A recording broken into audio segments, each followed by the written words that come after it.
Currently I'm using 3 different machine shops, and this is the cylinder head that came from one of the machine shops.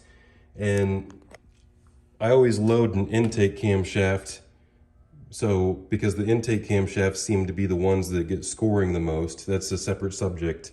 But so I load them up like this with the cam tray on and the intake camshaft in there. And the cam tray seems normal, it seems fine, but whatever kind of cleaning procedure this cylinder head or this machine shop does on this cylinder head, it's like some type of bead blasting or something, and it took away the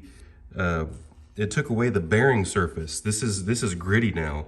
So before I took the cam tray off, I tightened the bolts down a little bit and I tried to spin the cam, because I'm very particular about that. You can't swap these cam trays, and I always make sure that the cams spin freely before I take the cylinder head to the machine shop. So now I'm a little bit concerned about whatever they're doing to this cylinder head to make these bearing surfaces coarse. And I don't know if it's gonna pick up in the camera very well, but it's some type of media blast that they're doing to this, it seems like. And they're doing it inside the journals of the cam. Let me know what you think about this. This is definitely different than what I've seen before.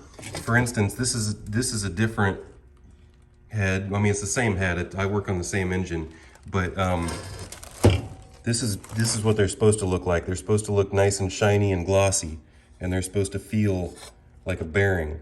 And this just feels coarse and gritty. So now I gotta come up there with some fine grit sandpaper and clean those back up. Very confused about that. I don't like that at all.